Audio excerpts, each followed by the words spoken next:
Bueno, muchas gracias. En primer lugar, quiero volver a agradecer a Vicente, a Aurora y a todo el equipo que está detrás de voluntarios el trabajo que llevan haciendo muchos años y también el trabajo de apoyo que está haciendo esta corporación municipal con un decidido apoyo por la cultura y que esta es una muestra más del importante apoyo que están dando a la cultura en Verín, ¿no? Agradezco muchísimo el esfuerzo.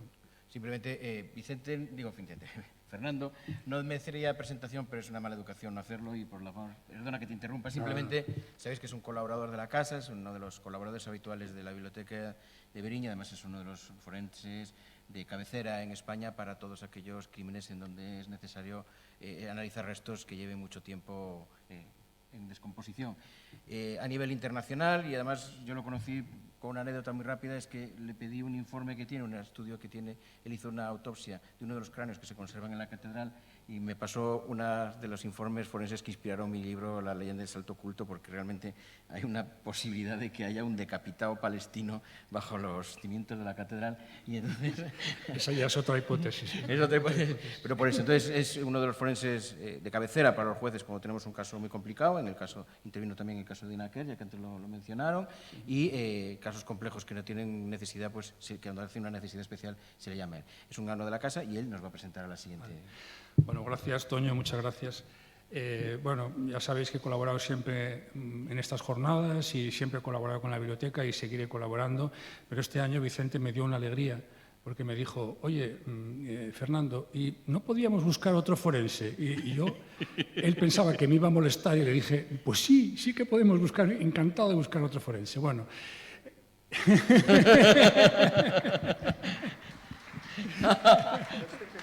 Oiga, un respeto en la sala. Venga. Bueno, encantado, en cualquier caso, de presentaros a mi colega y amiga Iria del Río. Iria del Río es una gran forense, lleva más de casi 20 años trabajando como médica forense en la subdirección de Pontevedra del Instituto de Medicina Legal de Galicia y me gusta especialmente que esté aquí Iria por dos motivos. Primero, porque vamos a desmitificar un poco el papel de que los médicos forenses estamos siempre dedicados a los muertos, cosa la cual es mentira, porque la inmensa mayoría de nuestro trabajo, yo creo que dirían como en general, la mayor parte de nuestro trabajo es con vivos y no con muertos, ¿no? Es cierto que yo me dedico más a los muertos que a los vivos, pero Iria precisamente es una de las médicas forenses de este país que se dedica mucho más al trabajo con vivos que al trabajo con muertos, ¿no? Y además se dedica y es especialmente experta en una materia que hoy en día podemos decir que es una epidemia de desigualdad, una epidemia en la que tenemos que implicarnos todos, ¿no? Y en el que, además, como bien dice su ponencia, no solamente hay que tratar a la víctima, sino también ver el punto de vista del victimario, ¿no? ¿Por qué? Pues porque el médico forense ve el delito no con equidistancia, pero sí con imparcialidad, ¿no? Y esto es muy importante, ¿no? Porque partimos de una situación de desigualdad en la que la mujer hoy en día sigue a mucha distancia de lo que deberían ser los estándares de igualdad social y humana que deberíamos tener todos, ¿no? Bueno, sin más, doy la palabra a Iria, sé que vamos a disfrutar muchísimo y habrá oportunidad para después preguntarle alguna cosa. Muchas gracias, Iria. Para que salga en la presentación. Porque yo la pongo aquí, pero no sale. Ponle ahí No sé si ya está descargada. Está aquí. En modo presentación, está en modo de trabajo. Vuelve a clicar otra vez. Ábrela.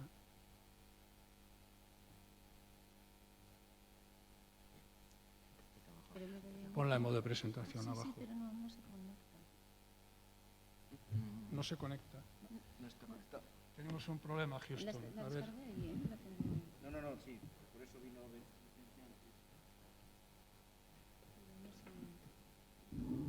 Ah, viene aquí nuestro amigo técnico. Sí, pero Vale. Perfecto. Era fallo del de arriba. Vale, no era nuestro. Del de arriba, digo. Vale. De ahí arriba. Vale. Bueno, antes de nada, agradecer a todos por contar connosco nestas xornadas. Que de verdade sempre estamos encantadas de colaborar e podes poñer un pouco o o que facemos, non? Que a veces somos un pouco as partes olvidadas, non? Na investigación. Bueno, eu cando me chamaron pensei en falar un pouco sobre violencia contra a muller, pero non só desde parte da víctima, sino tamén da parte do victimario, non? Do que sería o agresor. A violencia como a muller temos que contextualizala nun momento na que a teoría actualmente básase na orixe na discriminación contra a muller, non? E vemos como xa a ONU, no ano 79, o sea, xa choveu un pouco, define xa na Convención sobre a Eliminación de todas as formas de discriminación contra a muller, a discriminación contra a muller, que se basa sobre, digamos, a dominación por parte do home sobre a muller. Esta convención ratificou na España xa no ano 81, o sea que vamos aí con un pouquiño de retraso, non? Pero, ademais, sobre todo en Estados Unidos, empezouse a falar da interseccionalidade, sobre todo Kimberly Crenshaw, a partir do ano 89, donde se veu que, ademais, había certas mulleres que sufrían maior discriminación todavía, non? Pois, mulleres do ámbito rural, mulleres de certas etnias, mulleres máis pobres. Entonces, empezouse a falar da interseccionalidade, mulleres que sufrían diferentes tipos de discriminación. Patricia Hill, máis adiante, unha socióloga tamén estadounidense, elaborou este diagrama, onde víamos, onde diferenciaba os diferentes tipos de posible discriminación, que, en vez de ser independientes, sumábanse. Entonces, víamos como as mulleres sufrían diferentes tipos de discriminación e cada vez eran máis discriminadas, non? E a todo isto veuse tamén a nivel, digamos, internacional, como a ONU foi definindo a feminización da pobreza. E chegou a decir que a pobreza tiña cara de muller, xa que a nivel mundial o 70% das persoas pobres son mulleres. E por qué? Diremos, por qué? Pois que as mulleres están máis expostas á pobreza.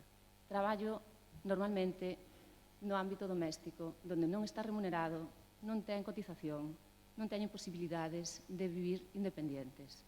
Ademais de que existe unha fenda salarial. Saco unha nota aquí de prensa desta semana onde di que en Galicia ten unha fenda salarial do 19,3%, que subeu hasta o 30,4% no sector privado. Ainda hai pouco unha compañeira de traballo decíame que non sabía que era a fenda salarial. É algo que sí que existe, non? E sí que fai que a muller teña máis posibilidades de caer na pobreza. No noso mundo tamén, non só no mundo subdesenrolado, sino tamén no noso mundo ten moitas máis posibilidades de caer na pobreza, co que a fai moito máis vulnerable e moito máis, digamos, con menos posibilidades de sair adiante, non? Ademais de que, sobre todo, ten máis dificultades para acceder á escolarización, sobre todo nas zonas menos favorecidas, non? Nas poblacións menos favorecidas. Se temos familias onde hai 12 fillos ou fillas e tes 3 varóns e 7 mulleres, as mulleres van a quedar ao cargo da casa, ao cuidado dos maiores, e os homes van a ser os que se van a escolarizar. Eso só é ser así, sobre todo nos entornos máis pobres, pero sí que sigue sendo así. O sea que vemos que é algo que se está transmitindo de familia en familia e o que é a discriminación contra a muller sigue perdurando ainda nos nosos días. Entón, a partir de agora, empezase a falar desde hai pouco tempo tamén da violencia económica, que, en certo modo, a partir da pobreza foi xenerando, non?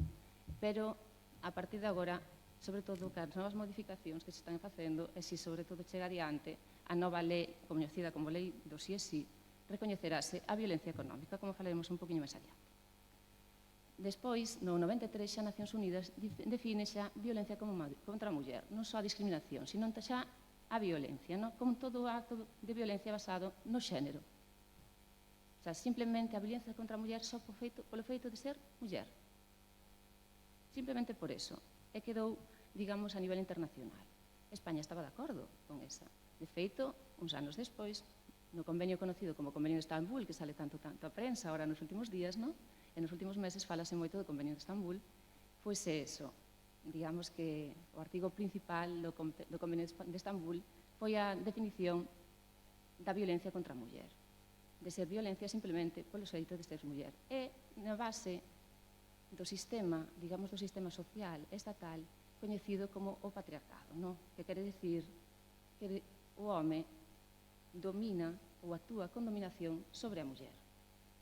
E España ratificou este convenio no 2014, porque está, digamos que, obligada a cumprir o que firmou. Ainda que vamos con un poquinho de atraso, van poquinho, non? Pero no 2004, anteriormente, xa se publicara a Lei de Violencia de Xénero en España, que entra un poquinho en contradición, xa que na exposición de motivos sí que se define a violencia contra a muller só polo feito de ser muller, pero no artigo 1 limita só o ámbito da parella, porque todos os outros delitos quedarían excluídos. Por exemplo, unha agresión sexual dunhas persoas descoñecidas, por exemplo, as agresións, digamos, múltiples, como salen últimamente na prensa, ainda saliron estas semanas, no? De menores, quedarían excluídas da violencia de xénero, co que serán, digamos, instruídas por xulgados de garda que non son especialistas en violencia de xénero, sino xulgado de garda normal, non? A violencia na parella actual ou en parellas pasadas, digamos que cada uns poucos anos a Delegación de Goberno contra a Violencia contra a Muller fai unhas macroenquisas. A última publicada é de 2019, en mulleres de 16 ou máis anos, ao largo da súa vida, un 14,2% sufriron violencia física ou sexual. O sea, estamos falando duns números impresionantes, o que para a nosa población, que creemos que, ademais, que se trata solo da punta do iceberg, no?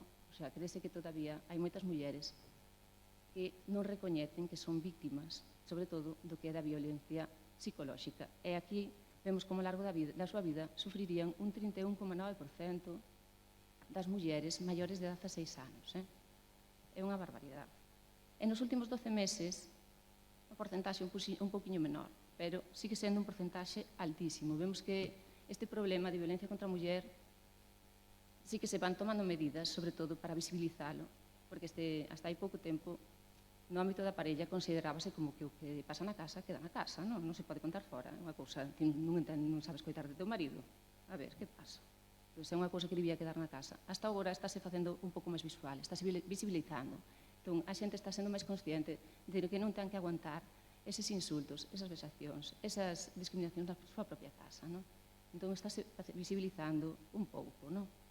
Co que as mulleres van intentando sair adiante. En canto ás denuncias, na mesma macroenquisa, as denuncias de violencia da parella, as que denunciaron violencia física, sexual ou emocional foron un 21,7%,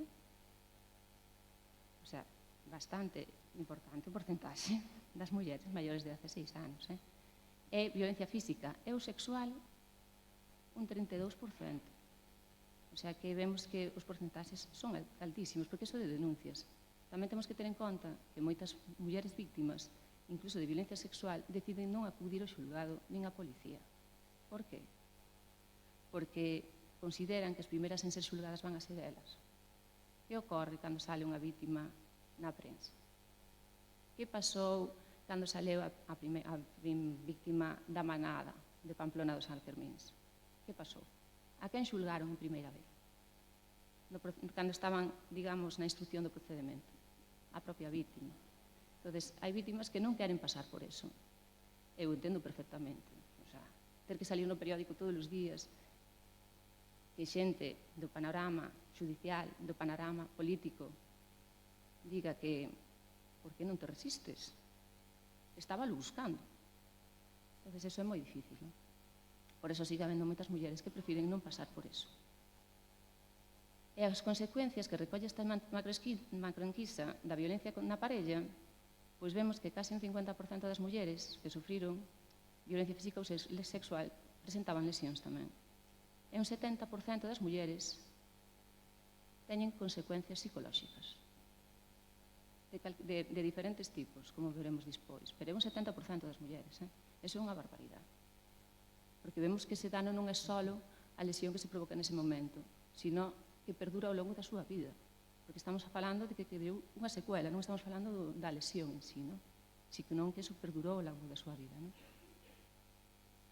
E despois, bueno, o último punto era importante tamén que moitas mulleres recoñecen que caeron, despois de sufrir eses momentos violentos, caeron no consumo de alcohol, drogas ou medicamentos. Iso é realmente frecuente porque son incapaces de sair adiante e buscan evadirse do problema co consumo de drogas, medicamentos ou alcohol, dependendo o acceso que teñan a unhas ou a outras. E non é o que motivou, digamos, o delito, sino a consecuencia. Sería unha secuela tamén, vale? Entón, esta semana, revisei as vítimas mortais que levábamos este ano. Atalizada a 23 de maio, vemos a estadística, digamos, oficial da Delegación de Goberno e poñía 15 vítimas mortais, pero se vamos á prensa, vemos que o fin de semana pasado houve 3 vítimas mortais máis. Estaríamos en 18, e agora mesmo seguimos tendo unha persoa, unha muller de Carballo na UCI, con un pronóstico reservado. Estaríamos casi 18 e unha posible máis. Vamos para os números do ano pasado, superando os que o ano pasado había 15 en maio, non? Vemos que por agora a cousa non vai ben. Pero vemos que outras páxinas, como feminicidio.net, que recopila, ademais dos feminicidios cometidos no ámbito da parella, que lle chama íntimos, non? Recolle feminicidios, o sea, asasinatos de mulleres tamén no ámbito familiar, que este ano, no 2022, van 13, e feminicidios infantís, que este ano vai 1. Entón, falamos de asesinatos de mulleres, 14 máis. Ademais de que tamén recolle os non oficiais, que serían 4 máis, que nos que recolle normalmente son, están en proceso de investigación aínda, non teñen línea de investigación, pero son asesinatos de mulleres, donde a línea de investigación todavía non estaría resolta. Polo que non podería ser oficial, non? Vamos a centrarnos xa no que é a intervención nosa, a intervención médico-forense, que podemos, como os decía antes, intervir na evaluación da vítima ou do victimario. Nos intervimos sempre que nos pide ou a autoridade judicial ou a fiscalía. Non vamos porque nós queremos, vale? A nós sempre nos ten que pedir alguén que interveñamos. E pode ser a autoridade judicial ou a fiscalía solicitalo no xulgado e que logo non lo pasen a nós, vale? Entón, nun primeiro momento sempre vamos a ver a vítima, casi sempre de primeira, e despois, en algunhas ocasións, tamén o victimario, que non o vemos sempre, eso depende. E na vítima vemos lesións, ou secuelas, ou valoración integral. A valoración integral vamos a decir despois xa o que é. No victimario tamén podemos ver a esfera física ou a psíquica, dependendo do que necesiten en cada momento, non? Entón, aquí o temos, non? Na vítima vemos lesións, secuelas ou valoración integral, e no victimario lesións, e dentro da esfera psíquica podenos pedir digamos, a capacidade para declarar no momento, por exemplo, cando está detido e ven dificultades para a toma de declaración, podenos pedir o recoñecemento para saber se está en condicións, non? A capacidade procesal, pois cando se trata dunha persoa con unha enfermedade mental, estea diagnosticada ou non, podenos pedir que interveñamos para saber se esa persoa coñece o delito que lle están, digamos, acusando e ten capacidade para poder intervir no procedimento, non? E despois, ademais, a imputabilidade. A imputabilidade é un término judicial, exclusivamente, non? Pero que quere dicir? Se esa persoa sabe que tipo de delito é, a hora de cometelo, quixo cometelo, e foi capaz de entender as consecuencias do mismo, e foi capaz de controlar a capacidade, a voluntad de cometer ese delito. Vale? Digamos as capacidades, é o que nos están preguntando a nós. Despois, o término imputabilidade é un término que utilizan xa os xuíces a hora de saber se a persoa é responsable ou non dos actos delitivos, vale? Pero nos falamos só do que é a capacidade mental, que sería o noso, non? Entón, como digo, casi sempre, vamos a intervir sempre primeiro vendo a vítima. Entón, hai diferentes tipos de recoñecementos. O urxente suele ser prácticamente inmediato o delito ou como óbito uns días despois, dependendo de como se organice cada xulgado de guardia. Entón, nos intervimos, podese facer o recoñecemento nas propias instalacións do xulgado ou no Imelga, por exemplo, en Coruña, que están en distintos edificios, ou no propio hospital, dependendo do tipo de delito e do tipo de lesión, se as lesións son moi graves ou se se trata dun delito contra a liberdade sexual. Entón, tamén podemos facer un recoñecemento diferido, que isto suele ser cando damos cita á vítima e vémola despois na consulta. Vale? E podemos intervir unha soa médico forense ou varias, dependendo do tipo delitivo. Se é un un delito máis grave, irá como sumario, que é un procedimento ordinario, no? Que serían os delitos de asasinato, por exemplo, intervimos 2 peritos. No? E despois temos o que é a valoración integral. A Lei de Violencia de Xénero introduce unha nova forma de valoración nos casos de violencia de xénero, que é a valoración integral de violencia de xénero. Aí interveñen os equipos de valoración integral, que en cada imelga temos creado un, ao menos, no? Que non é exclusivo, que se dedican a máis cousas. Por exemplo, hai outros xulgados nos que sí que teñen equipos exclusivos, como é a Comunidade Valenciana, pero aquí non temos esa sorte, no? Están formadas por unha psicóloga, unha traballadora social e unha médico forense. No reconhecemento urxente de lesións, vemos todo tipo de lesións. O que suele salir na tele máis pois son os ollos morados. Non, vemos todo tipo de lesións como esta, no? Que é unha ferida na frente. Vale. Non foi con un arma, foi a golpes, vale? Pero fixolle unha ferida. Necesitou sutura, necesitou... Bueno, e de feito isto aquí, a ferida xa está curada. O sea que foi unha boa ferida. O importante que temos que facer nós é, sobre todo, valorar o mecanismo de produción e a compatibilidade cas lesións. Esa lesión é compatible co que di a vítima? É compatible co que di o atestado? Porque moitas vítimas a veces esconden, non? O sea, sin ter vergoña, non queren que se sepa que lle pegaron, non?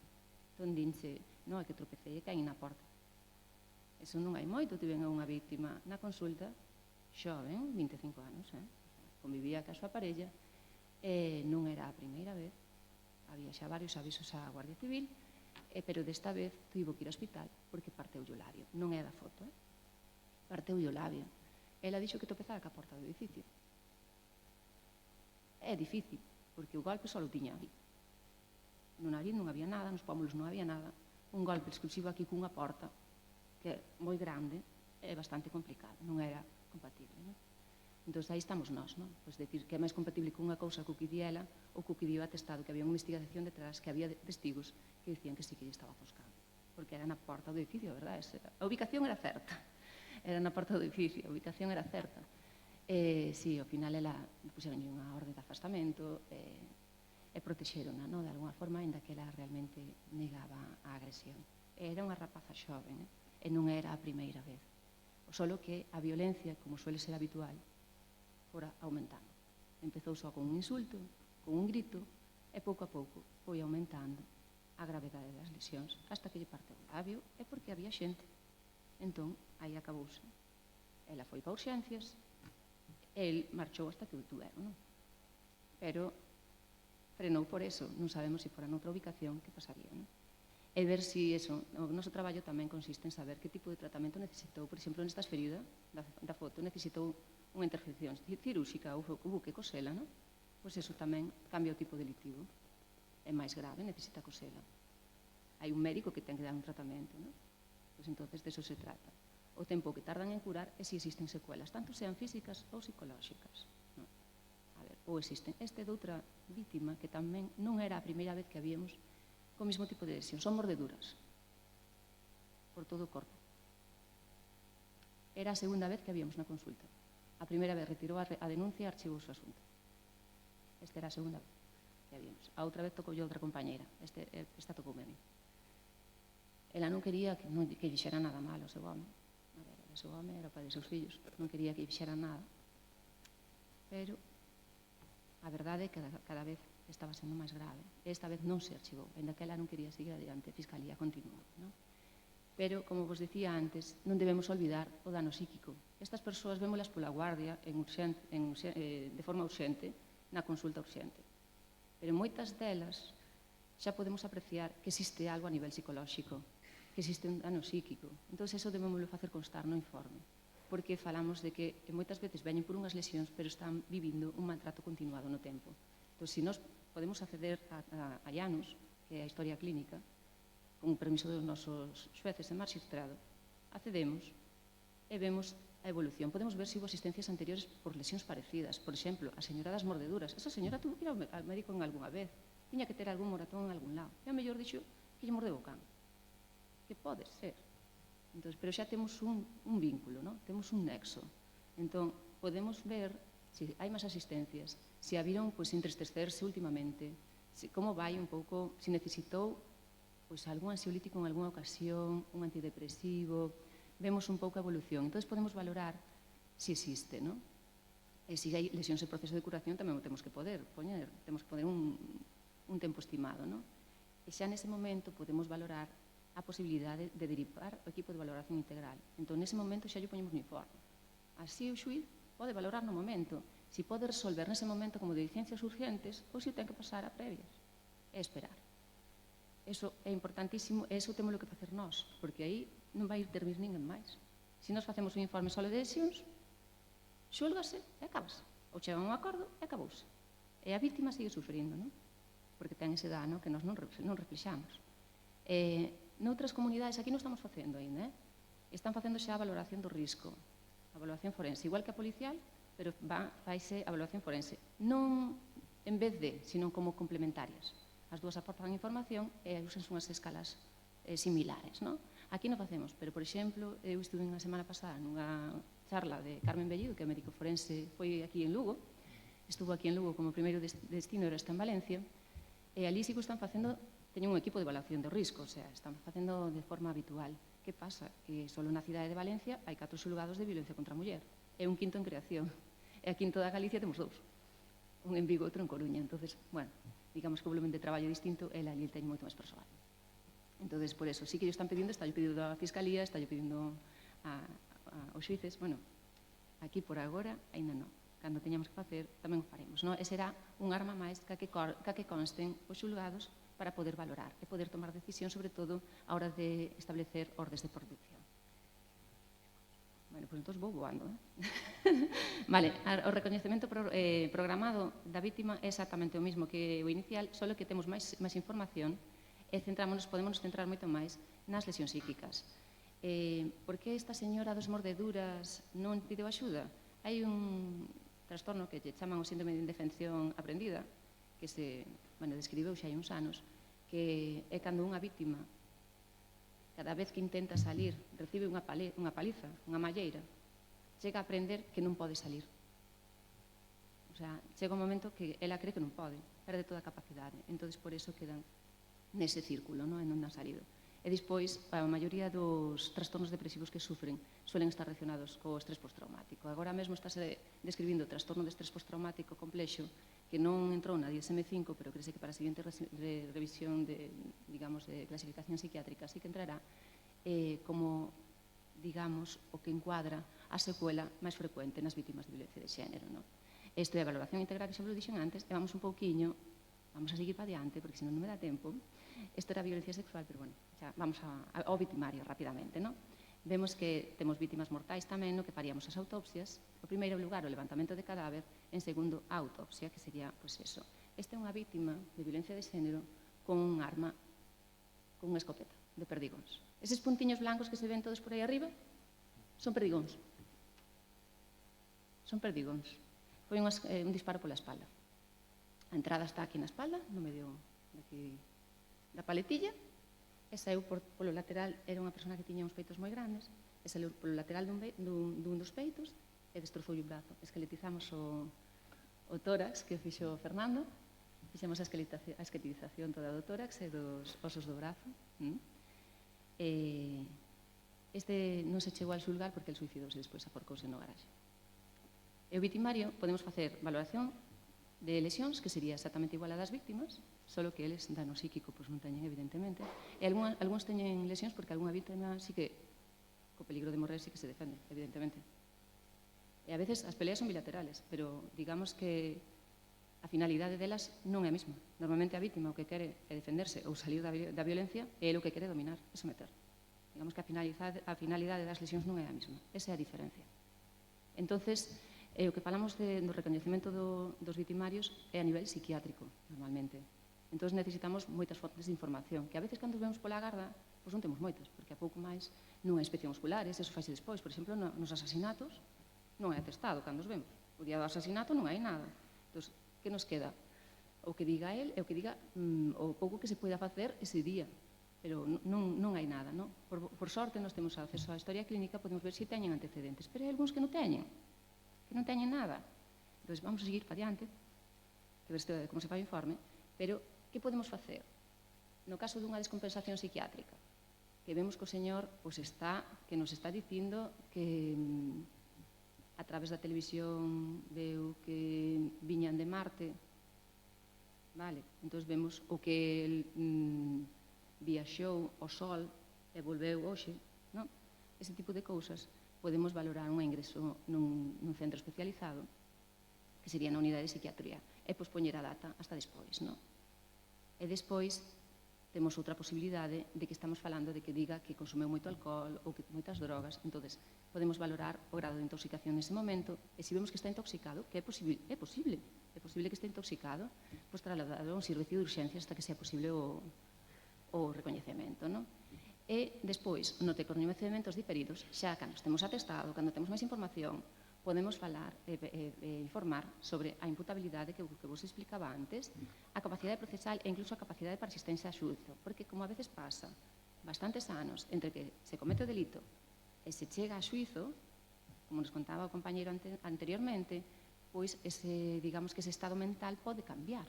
E hai algúns que caen algún tipo de enfermedade, incluso neurodegenerativa, que pudera facer que non puderan ir a xuízo. Entón, eso se faría, digamos, en portas de xuízo, ¿no?, para que valera o recoñecemento. Entonces, consultase, programas unha entrevista, un recoñecemento, e necesitamos esas fontes de información, e podemos recoller mostras tamén para estudios químico-toxicolóxicos, biolóxicos ou xenéticos, que nos informarán, pero sempre son probas complementarias, ¿no? Sempre nos darán información complementaria ao que nos estamos vendo na exploración e na historia clínica toda, ¿no? E podemos facer tamén interconsultas ás nosa traballadora social e a nosa psicóloga, que nos poden informar e dar datos complementarios para nos poder elaborar ese informe completo da capacidade mental do noso victimario, non? E podemos incluso falar con familiares, porque a veces temos tan pouca información que necesitamos que alguén nos contextualice como era a vista desa persoa, non? Entón, aquí son os estudios complementarios que vos comentaba. É importante na nosa zona é o consumo de alcohol. Aquí en Galicia temos unha cultura do alcohol tremenda. Entón, pero xa hai publicacións, mira, este é un estudio internacional sobre o consumo de alcohol e xénero, da Sociedade Española de Toxicomanías, que di que detéstase a presenza dun porcentaxe altísimo e unha relación altísima entre o consumo de alcohol e os maltratadores. Entonces, vemos que hai unha problemática importante co consumo de alcohol, non? Que non afectaría as súas capacidades, que non é o mismo, pero sí que é certo que moitos maltratadores consumen alcohol. Pois, habería que investigar en ese sentido, non? Entón, podemos encontrarnos na imputabilidade que o investigado teña unha enfermedade psíquica ou sensorial ou un consumo de drogas ou alcohol. Pero debemos falar se ten afectadas as súas capacidades en algún sentido, ou non afectadas, ou totalmente. Ese é o noso traballo, ver se afecta as capacidades. Entón, podemos encontrar con persoas sin antecedentes psiquiátricos, como vos decía, un detido, por exemplo, este é un caso real, causou un incendio no baixo dunha vivenda, xa denunciara anteriormente, chegaran a convivir antes, non houve feridos porque saíron antes da casa, de carreira, todo, claro. E despois pegaron un incendio, non? El di que ten unha relación con ela, que ela manda sinais todos os días, que lle deixa notas de amor no cruceiro de pedra de ali de xunta a iglesia, que lle deixa nas fiestas das tendas notas de amor. Por iso provocou o lume como unha nota de amor, porque había outro home que le estaba rondando a casa. Que pasou? Que tiña un trastorno delirante este señor, non? De tipo erotomaníaco. Entón, todas as señais que el vía, incluso noticias de todo, eran señais que ela lle mandaba en relación amorosa, non? Entón, as súas capacidades de querer entender e obrar en relación co incendio quedaron anuladas. Declarouse como inimputable. Que pasou con este chico, que era un chico bastante xoven? Pois que foi condenado e foi ingresado no centro psiquiátrico penitenciario en Foncaneda. Despois, máis adiante, diagnosticouselle unha esquizofrenia.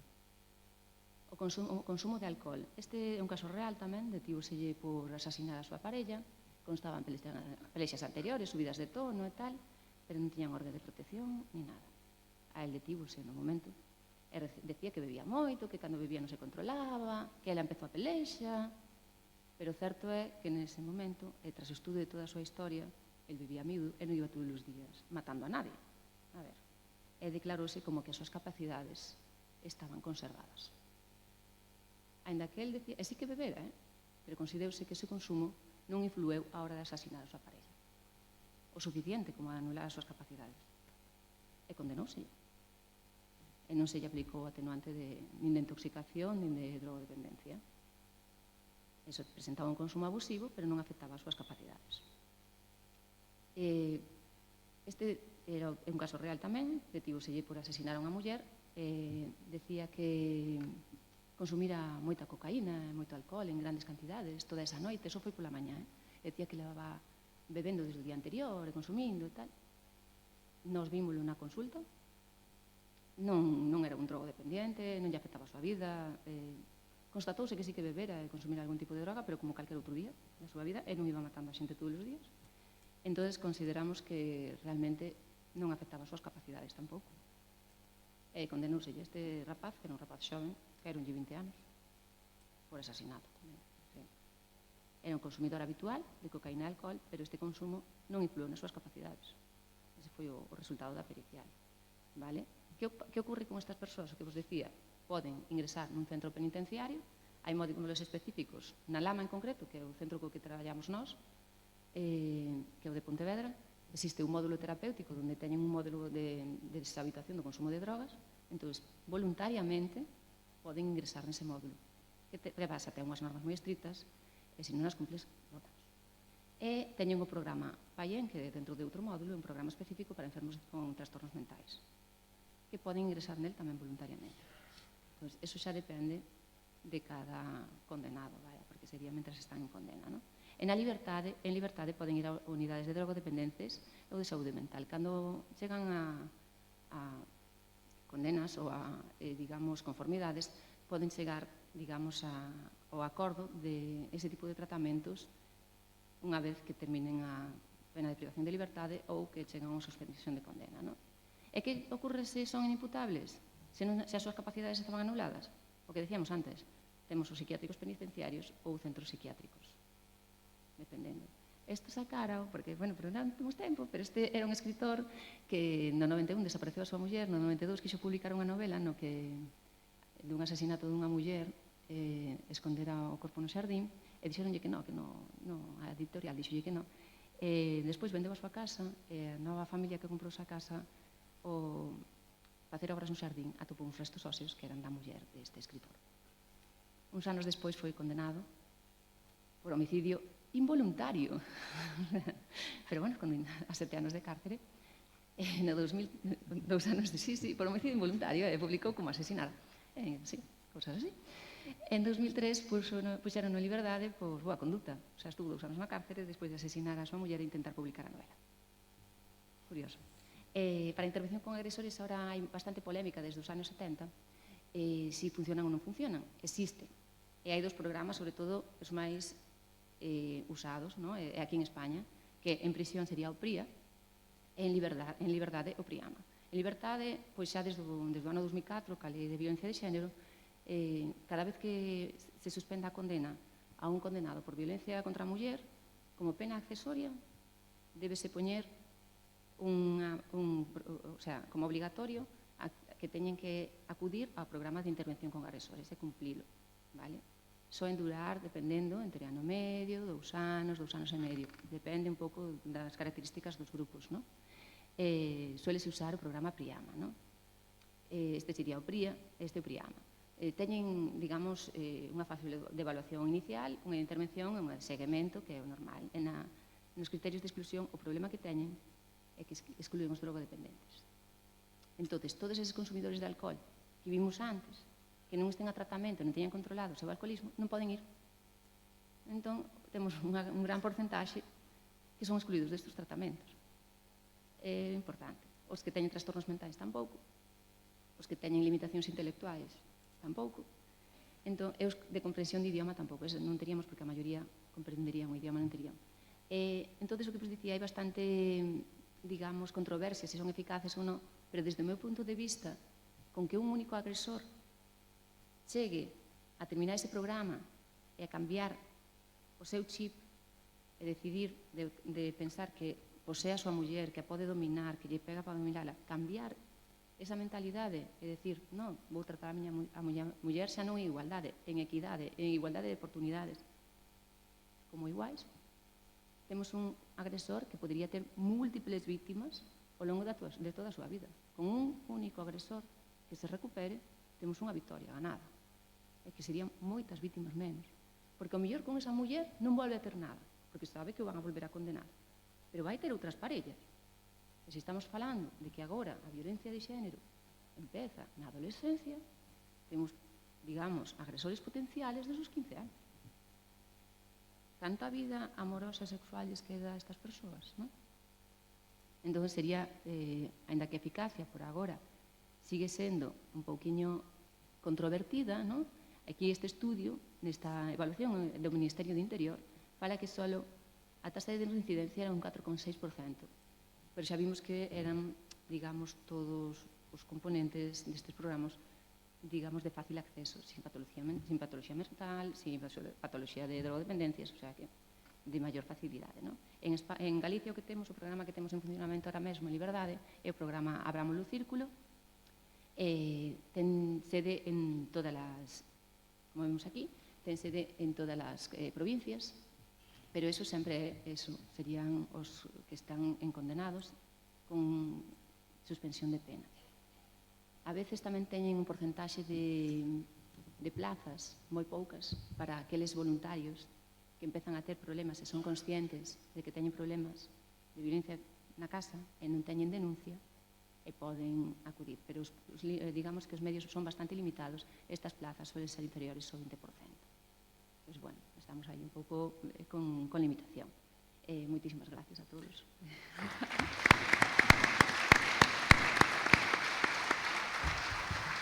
Muchísimas gracias a ti, Iria. La verdad es que la conferencia, si me mata Vicente después me da igual, dejé más tiempo del que estaba permitido porque merece la pena. Una pregunta rápida, porque creo firmemente en esto y por eso te lo pregunto para que también como técnica lo digas tú.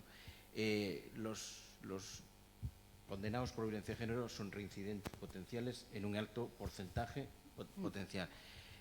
La solución sería un seguimiento no solo en caso de suspensión, sino en todos los casos de condena, incluso de por vida. Eu creo que habría que evaluar cada caso en concreto, cada caso en concreto, pero sí que es cierto que si en todas las condenas pones como condena accesoria un seguimiento, un programa de intervención, el mismo personal del programa de intervención podría evaluar el tiempo de seguimiento. Claro. Pero, claro. ¿Y tú lo consideras una condena tener que ir simplemente a un psicólogo de vez en cuando? ¿Es una condena? Es una condena accesoria. Una accesoria. Claro, no, tú tienes tu condena de cárcel. A mí me parece una medida cautelar. Bueno, es que sí. Jurídicamente es más una medida cautelar que una condena. Vale. Porque incluso se le puede decir, oiga, mire, y se la remuneramos el día que venga usted. Se la remuneramos. Pero ¿cuántos muertos se evitarían? Sí. ¿Cuántos se muerterían? ¿Alguna pregunta por ahí, por favor? Yo tenía una, si es posible. Por favor. Mira, Iria, has estado hablando de muchos agresores que matan a sus mujeres y que son enfermos mentales. Pero, ¿cuál es en tu experiencia de tantos años de ver agresores y víctimas? ¿Qué porcentajes son normales? Porque ¿qué pasa? ¿Sin patología mental? Sí, sin patología.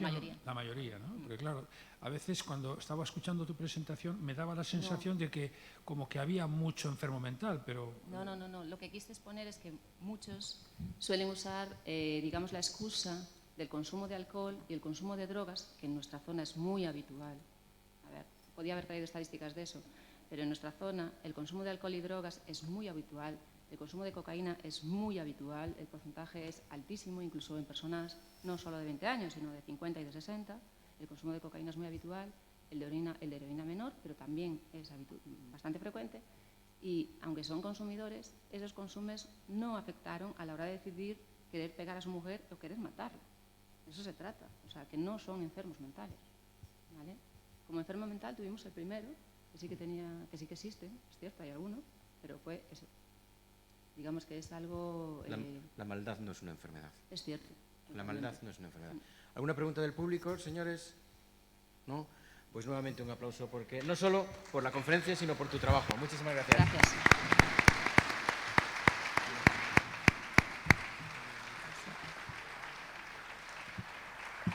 Finalizamos por hoy, supongo que se les habrán hecho tan cortas como a mí y les convocamos para mañana. Mañana a las 6 empezamos. Sí, perdón.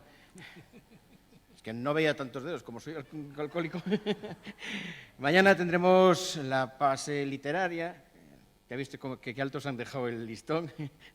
A ver si no, nos lo vamos a pasar muy bien, nos vais a ilustrar mucho, nos lo vamos a divertir. Mañana estará Joaquín Ben Leiceaga, estará Alejandro Corral y nuestra queridísima amiga, que tiene nombre de narco, pero no lo es. Te tendrás que sentar a mi lado, pero no te voy a detener, no te preocupes. Portavales, nuestra queridísima escritora Portavales, y hablaremos eso, de novela negra, de novelas negras y de literatura. Muchísimas gracias y mañana a las 6, aquí, a las 6, ya me lo he aprendido, a las 6 aquí todos. No vaya a ser que llegue yo tarde. Muchas gracias. La presentación